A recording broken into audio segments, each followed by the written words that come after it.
Vamos lá. Então, eu vou repetir muito o conceito que a gente discutiu na sessão, mas eu acho que o mais importante dessa discussão foi a gente entender a craniotomia acordada, que quando a gente se depara com esse tema, sem ter lido, sem ter visto, a gente fica curioso e não sabe como é que a coisa funciona. É o tempo todo acordado? É um momento acordado? Quais são os passos? Quais são os tempos cirúrgicos, né? Então, vamos lá. As indicações. A gente, no caso, era um glioma, mas existem indicações outras que são a cirurgia de epilepsia e própria estimulação para a doença de Parkinson, né? Lesões textuais próximas às áreas essenciais. A indicação tradicional é principalmente a área de comunicação, de linguagem, certo?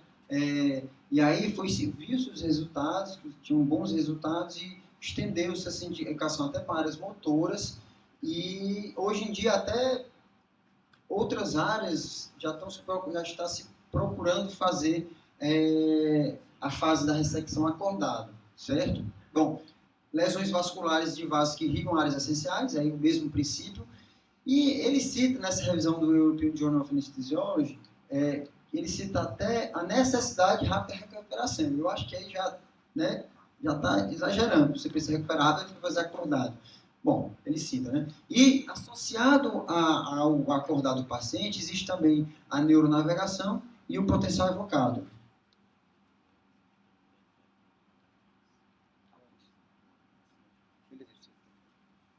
Então, avaliação pré-operatória, também discutimos muito bem, né?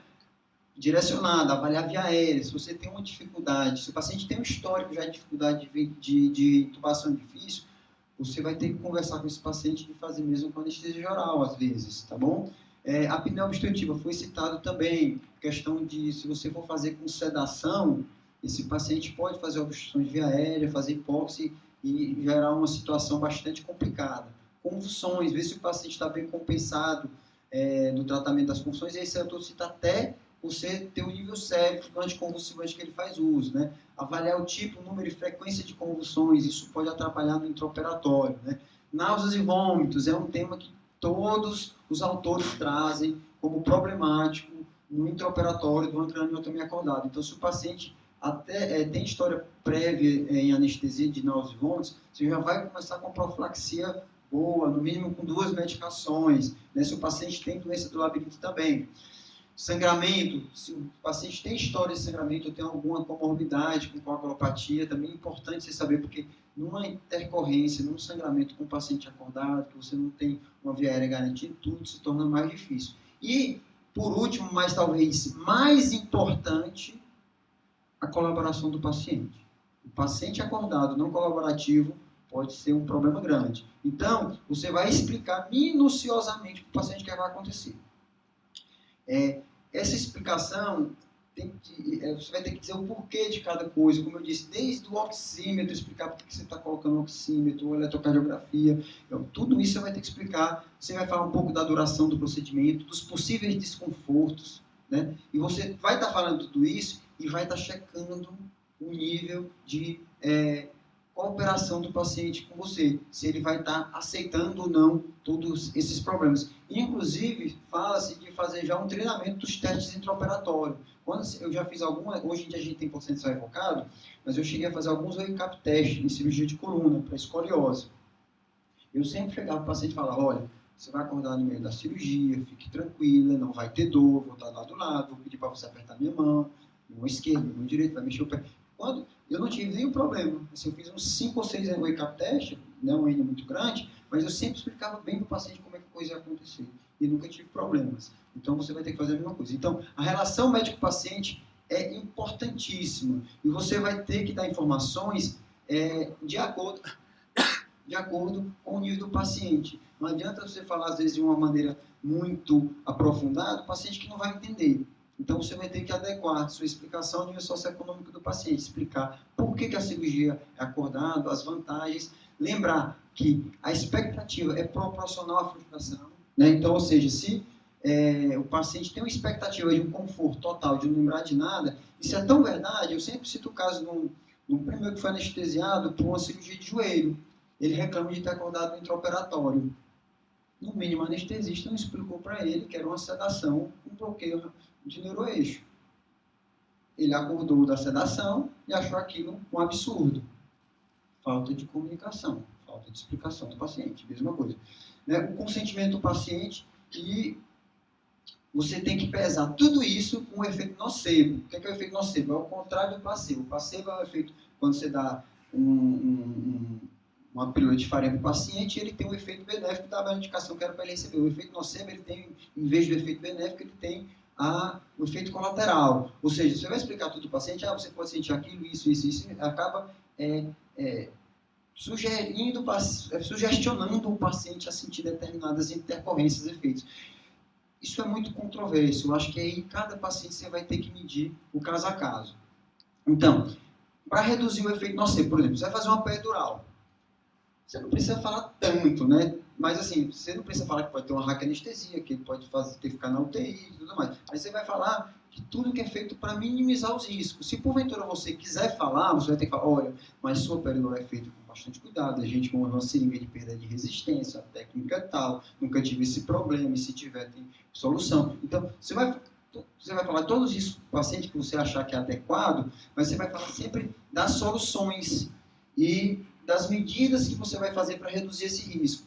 Medicação pré-anestésica, em relação aos benzodiazepínicos principalmente, tem todas essas controvérsias, né? A depressão respiratória, o delírio, a agitação paradoxal, né?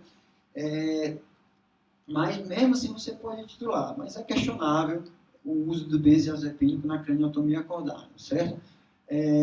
Lembrar que a cooperação é fator fundamental na indicação de cirurgia acordado e que existem relatos de craniotomia acordada em crianças e sugere-se que a presença dos pais, sugere-se na verdade, os relatos de casos que essa revisão traz é que esses pacientes tinham familiar da área da saúde que foram acompanhar e ajudou a não ter agitação à cooperação das crianças. Então, consulta pré-operatória, chave do sucesso, explicação passo a passo, ensaiar tarefas intraoperatórias, pesquisar assuntos. Ele até cita que você pode até pesquisar, por exemplo, se a pessoa torce por um time, você pode pesquisar.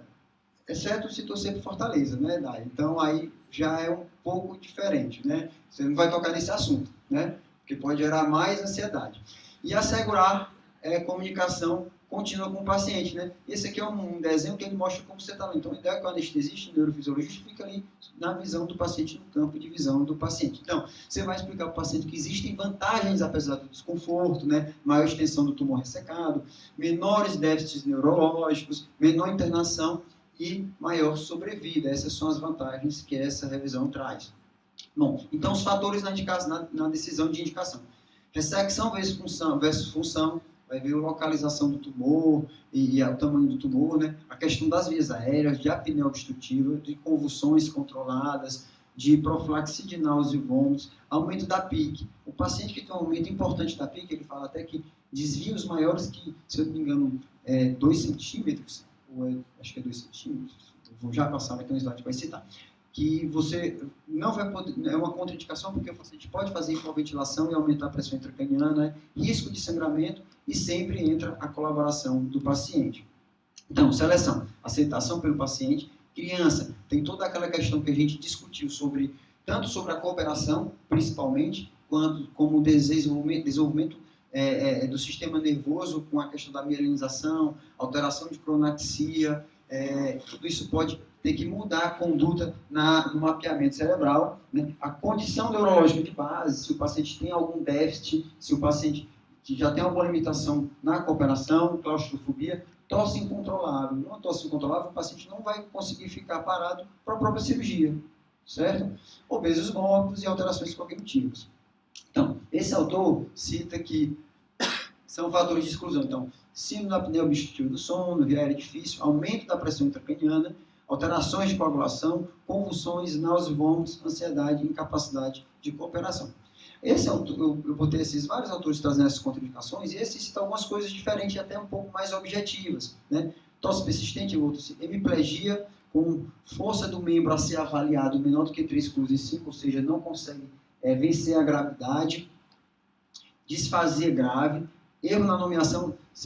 Foi falado na descrição do caso que o paciente ia falando no computador na frente, ia passando as imagens e o paciente ia repetindo o que estava aparecendo, né? Se o paciente já tem um erro na nomeação, nesse teste de nomeação maior do que 25%, ele já está contraindicado. como é que você vai avaliar se está tendo alteração se o paciente já errava antes do teste? Né? Tumores grandes com deslocamento de linha média maior do que 2 centímetros. E os fatores de risco para dar errado, para abortar a craniotomia acordada, são tumores grandes, ansiedade importante. Aí entra aqueles critérios que a gente já falou antes, inclusive uma reoperação com grande cicatriz de dura, que pode alterar, prejudicar a dissecção e etc. Tá bom? Então, pré-medicações. Citando, a gente falou bastante na discussão, mas vou citar aqui a questão, manter os anticonvulsivantes para controlar bem, certo? Desculpe. Os esteroides para diminuir o edema cerebral, os inibidores da serotonina para profilaxia de náuseas vômitos, os benzodiazepínicos com aquelas considerações que podem alterar a função neurocognitiva, né? Considerar apenas em ansiedade intratável, opioides podem fazer depressão respiratória, anticolinérgicos podem alterar a questão do sensório, profilaxia para refluxo gastroesofágico, e aí lembrar que a metoclopramida, ela pode fazer reações extrapiramidais e pode prejudicar. O droperidol, antigamente era usado na neuroleptoanestesia, mas pode alterar os testes cognitivos, e a clonidina é uma medicação interessante, inclusive como pré-medicação, se você quiser usar.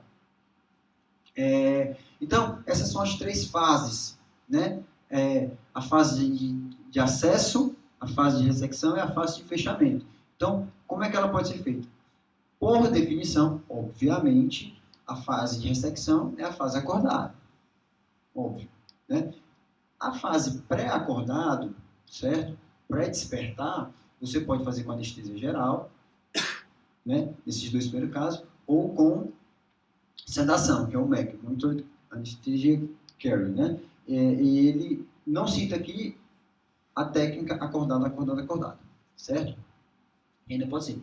Aí no pós-ressecção, você pode fazer tanto sob anestesia geral, que foi o caso como foi feito, né? Ou seja, como eu falei para vocês, existe aquela possibilidade de fazer daquela forma, eu só achei arriscado, no momento que foi tudo bem, o paciente está tranquilo, você acessar a via aérea do paciente naquelas condições, eu acho que tem que ser conversado com o neurocirurgião em relação à dificuldade de fechamento, alguma coisa do tipo. E você pode fazer a fase pós-acordado, pós-despertar, com sedação.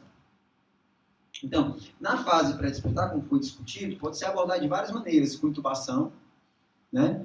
Lembrar que, eu vou deixar um tubo trocador, porque me ensinaram uma vez, se uma via aérea é difícil, eu posso deixar o tubo trocador. Só que o tubo trocador pode estimular a tosse, certo? Então, não é adequado para o caso. Máscara laríngea, você vai remover no despertar, a vantagem é que dá um controle ventilatório, mas lembrar que a rotação da cabeça pode prejudicar o selo da via aérea. Cânulas nasofaríngea bilateral acoplada ao ventilador. Esse autor aqui, do anestesia analgésica, do ano passado, ele citou 90 pacientes em que ele colocava 2 nasofaríngeas, vejam bem aqui, 2 nasofaríngeas, acoplado no conectador de tubo de duplo lumen, certo? E aí deixava um fluxo de 8 a 10 litros por minuto e ligar no ventilador. Ele deu a entender que não deixava nenhuma pressão, deixava tipo no manual, mas não deixava nenhuma pressão, deixava esse fluxo. E aí o capnógrafo, ele colocava numa das saídas, que é uma saída de capnógrafo side stream. E aí ele conseguia, de uma maneira de diminuir a chance de obstrução de via aérea, ele fala que fazia uma transição mais suave entre as fases de sedação e acordar, diminuiu a chance de obstrução de via aérea, como eu disse, uma aquisição fácil do ETCO2, nesse caso aqui, tem que ser um side stream, certo? Porque, a não ser que você botasse o capnógrafo aqui, mas provavelmente não ia pegar a curva, tá bom? Ventilação espontânea com espirometria, e ele fala que você poderia até, eventualmente, numa depressão respiratória mais importante, você fechar a boca do paciente e tentar ventilar. Ele cita isso, certo? Então, e aí, só em relação à intubação, esse outro autor que não fala nem de craniotomia acordada, ele fala de intubação acordado com fibroscopia na neurocirurgia, ele fala que deveria até ser a conduta de rotina, porque a gente sabe que a laringoscopia direta é o maior estímulo que tem, né? Maior que a incisão cirúrgica. Então, a tempestade autonômica de resposta autonômica na hora da intubação pode prejudicar a pressão intracraniana e etc. Então, ele fala até que imagina na cirurgia acordada. Né? Então, o ideal é que nesse paciente é que fosse mesmo feito com intubação acordada, que você conseguiria, às vezes, manter um plano anestésico mais superficial. Bom, então, máscara laríngea, cânulas na faringe, ou, como foi falado também foi falado na discussão, sem dispositivo, só com um autocateter de O2 suporte, tá bom? Posicionamento. Interessantíssimo aqui. É interessante que seja o posicionado do paciente de uma forma bastante confortável, certo? Porque na fase acordado, vai ser mais fácil do paciente ter uma cooperação adequada, certo? Aí um detalhe que se fala é porque, por sorte, a lesão desse paciente era do lado esquerdo, ele estava no lateral direito. E aí facilitou, porque a nossa sala da neurocirurgia ela é conformada nesse aspecto. Mas se fosse do outro lado, se fosse do lado direito e o paciente tivesse caindo aqui do lateral esquerdo, a gente tem que botar o ventilador para o outro lado. Vocês entenderam? Por sorte, não mudou a configuração da mesa nesse paciente. Mas se fosse do outro lado, a gente teria que mudar a configuração da nossa sala para que o paciente ficasse olhando para a gente. Ou então rodava a mesa de forma que fosse mais adequada. Lembrar que o suporte da cabeça dá imobilidade ao paciente, obrigatoriamente, mas pode colocar a gente numa situação de extremo perigo em relação à via aérea. Então, essa é a conformação sugerida por um dos autores, né? Aqui o campo cirúrgico, aqui o anestesista olhando toda a monitorização, o neurocirurgião, e, bom, lembrar, só um detalhe, tudo isso aqui é importante, eu sempre falo para quem está comigo em sala, teve um colega neurologista que teve lesão de mediano, foi fazer um implante capilar, demorado, ainda associou uma outra cirurgia lá pequena, e fez uma lesão de mediano. Um cirurgião, uma lesão de mediano, é bem grave, certo? Então, extensão do cotovelo exagerada pode levar a isso, tá bom? Ou do punho. Então, monitorização. Foi falado também, esse autor só sugere que o manguito da PA seja colocado do mesmo lado do cérebro, ou seja, do lado que não vai ser testado, o cérebro é contralateral, né? Porque pode alterar a monitorização motor-sensorial. TCO2 foi bastante já discutido. Habilitar a função de frequência respiratória no eletrocardiograma, que eles fazem por impedância. Mapeamento com estimulação intraoperatória com questão da neuro e monitorização neurofisiológica. Esse outro autor, além dessas monitorizações, sugere, sim, pressão arterial invasiva, certo? Eu acho que numa neurocirurgia em que você precisa saber como vai estar a pressão intracraniana a cada batimento, e você muitas vezes precisa de gasostometria seriada, eu acho que vale a pena você fazer, certo? Depois começa a sedação, você faz com infiltração local, sonda vesical de demora e temperatura.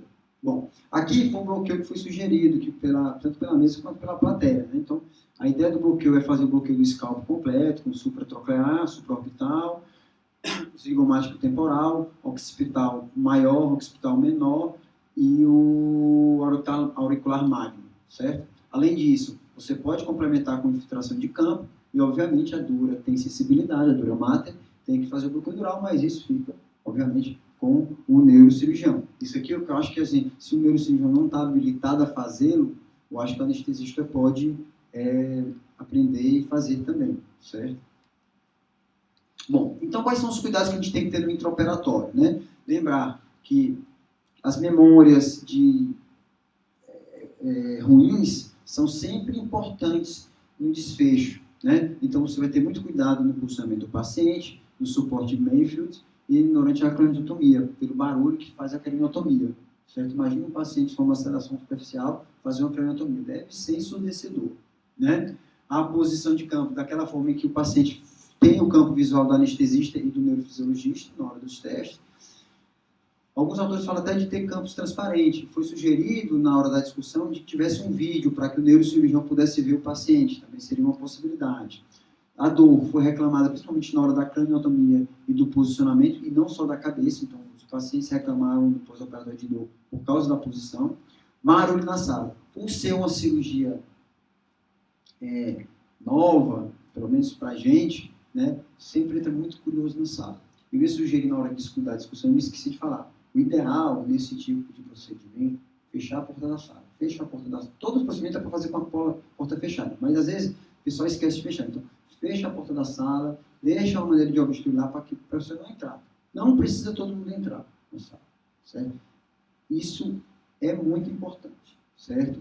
O grau de ansiedade no momento de estresse do paciente, ainda você tem barulhos nas salas que não são saudáveis, digamos assim, pode prejudicar bastante o grau de agitação, e uma agitação nesse paciente pode ser comprometedora.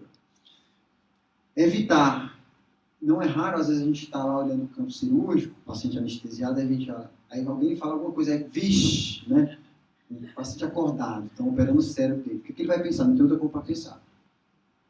Certo? Então, se policiar nesse aspecto, né? E aquela história de evitar falar de situações desconfortáveis, como, por exemplo, série C, né? E tentar reviver os títulos do Fortaleza da década retrasada, né? Não, aí não pode não, essa parte. Então, quais são os objetivos? Tem outro Fortaleza doente moendo lá atrás também. Não. Bom, vamos lá. Então, permitir cooperação do paciente. Então, os objetivos da nossa anestesia.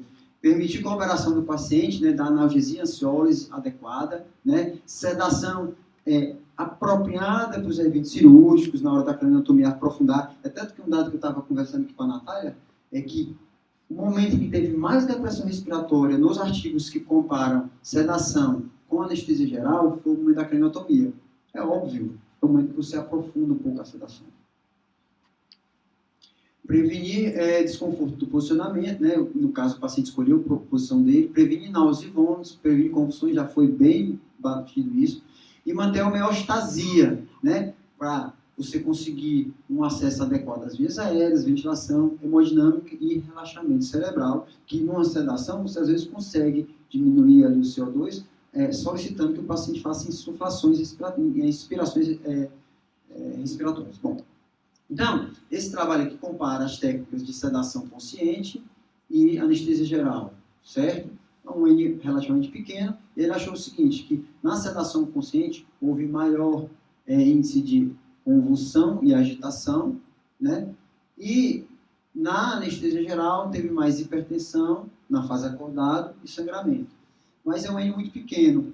Já esse outro trabalho, que traz uma revisão de vários estudos, ele traz o seguinte, que a craniotomia acordada teve menor tempo de internação, e aí é o exagero da técnica, né? Ele fala que existem casos que eles fizeram ambulatorial, menos de 24 horas de internação.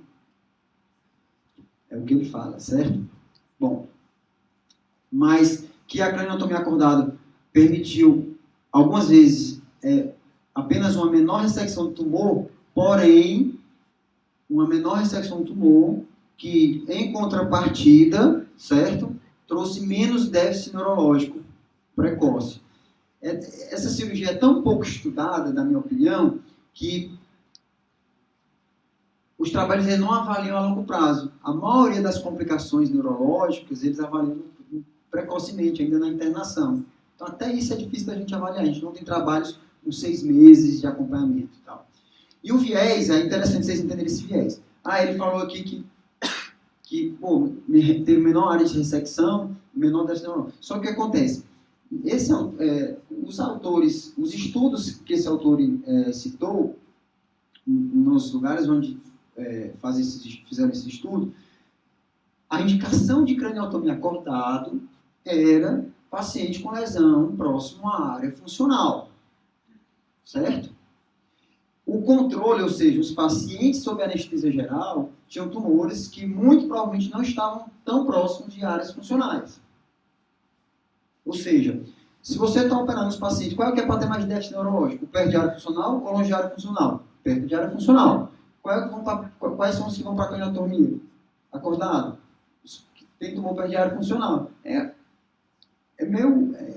A chance dele ter um déficit cognitivo, déficit neurológico precoce é maior. E mesmo assim teve menor. Então, na realidade, talvez o benefício dessa técnica acordada seja maior ainda por isso. Certo? Se você faz a craniotomia acordada no paciente que tem lesão perto de área funcional e mesmo assim tem menos déficit cognitivo, esse benefício deve ser maior do que está mostrando esse trabalho. Então, o manejo anestésico vai sempre, se você decidir por sedação, né, você vai ter que avaliar aqui esse trinômio aqui, né, de sedação, ventilação e hemodinâmica. A hemodinâmica na sedação é menos complicado. Inclusive, nesse trabalho aqui que ele fala que teve maior hipertensão no paciente acordado, no paciente durante a cronotomia, o paciente com sedação consciente teve mais hipertensão, mas que não precisou nem de antihipertensivo. Bom, então, as possibilidades. Mais recentemente, o Propofol e remifentanil, eu ia até trazer um histórico, mas a aula já estava muito comprida e tem um histórico bem legal do passo a passo da crinotomia acordada, que não é um procedimento novo. Né? Aí tem os neurolépticos, que é a questão das convulsões, da sonolência. Aí esse autor cita que é a questão da depressão respiratória, que no livro de farmacologia fala que eles não dão, mas principalmente se estiver associado ao opioide. Né? É o que esse autor deve entender. Então, a agitação pós-operatória e aumento do intervalo QT, desculpem. A dexmedetomidina, que é a droga de escolha, e ele cita até a cetamina, que eu não acho um absurdo. A cetamina em doses pequenas, subanestésicas, 0,1 por quilo, eu acho que dá um grau de cooperação com o paciente, eu acho que bem adequado. Né? E aí aqui fala mais os prós, as vantagens e desvantagens de cada medicação, já citei. Esse é o trabalho mais recente, de 2016, ele compara a dexmedetomidina com a associação Propofol e remifentanil. 50 pacientes, e o grupo Propofol e remifentanil no grupo Propofol e remifentanil, houve mais eventos respiratórios. E aí, como eu falei para vocês, principalmente no início da cirurgia, na hora da fixação da cabeça e da craniotomia, que não gerou muitos problemas, e nenhum problema que chegou a ser um problema de gerar uma intercorrência, tem que abordar a craniotomia acordada. Tá bom? Então, foi esse evento respiratório, então você vai ter que ter mais cuidado se você escolher esse Propofol e remifentanil, mas é uma possibilidade. As complicações. Aí vem consequência de tudo que a gente falou. Apneia obstrutiva, náusea e vômitos, convulsões, perda da cooperação, pode sim o paciente no meio da cirurgia agitar por qualquer motivo que seja, certo? Quem conhece alguém que já teve síndrome do pânico, né, ataque do pânico, sabe que esse negócio não é previsível, né? Perda da cooperação, hipertensão e taquicardia, apesar de que isso não é tão importante. E lembrar, na bradicardia, que dependendo do local da craniotomia, você pode ter o reflexo trigêmino cardíaco, que isso é assunto para uma outra aula. Então, a fase acordada. Aí esse autor sugere estratégias em caso de agitação. Então, se o paciente na fase acordada fez alguma agitação, ele pode fazer Propofol, obviamente o paciente vai dormir de novo, e aí você poderia usar a dexmedetomidina, se você já não estivesse usando, numa segunda tentativa de despertar. Outros citam a continuação da infusão do remifentanil e até mesmo droperidol. Quando eu fazia o wake-up teste, eu sempre deixava, obviamente, o remifentanil, certo? Só que é uma situação um pouco diferente, porque é uma cirurgia de coluna, incisão gigante, com muito estímulo trauma ósseo e tecidual, de uma forma geral. Tá bom? Então, em caso de convulsões, o que cabe a gente mais é fazer o Propofol, que o próprio neurocirurgião, na hora da estimulação, ele vai fazer o cristalóide gelado, como foi o caso feito agora, e para, segundo os relatos, e segundo aconteceu no caso, para bem rápido.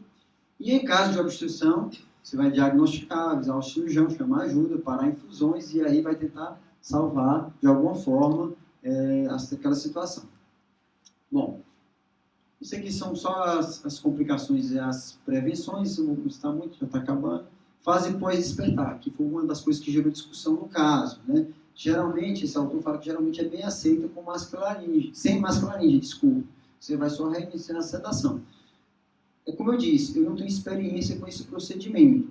Eu leio bastante para entender o que os autores e o pessoal que tem experiência a cabeça deles, e aí chegar a uma conclusão. E a maioria falava justamente que o pós-ressecção era bem confortável.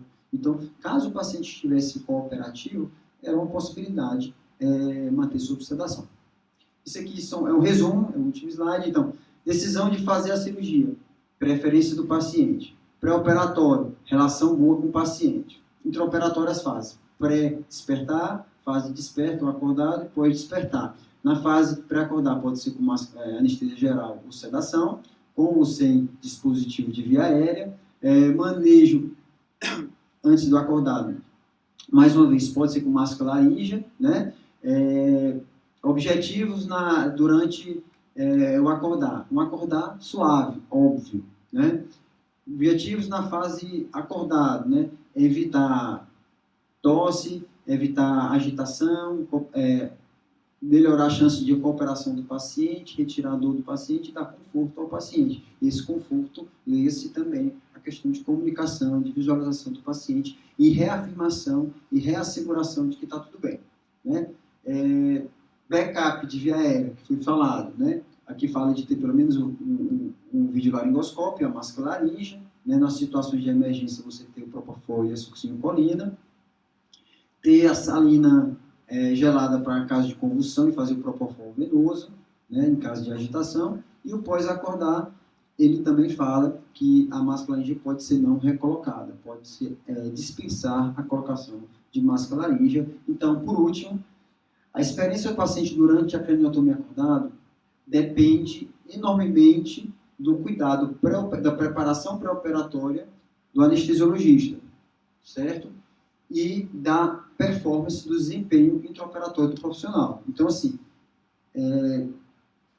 todo aquele mise-en-scène que a gente falou do pré-operatório, ele é crucial, é tanto que olha o nome do trabalho, né? Improving Patient Experience, então, assim, melhorando a experiência dos pacientes. Então, esse trabalho, ele fala muito do pré-operatório, de como é que vai preparar o paciente da questão até, principalmente, psicológica. Era isso que eu tinha para falar, pessoal.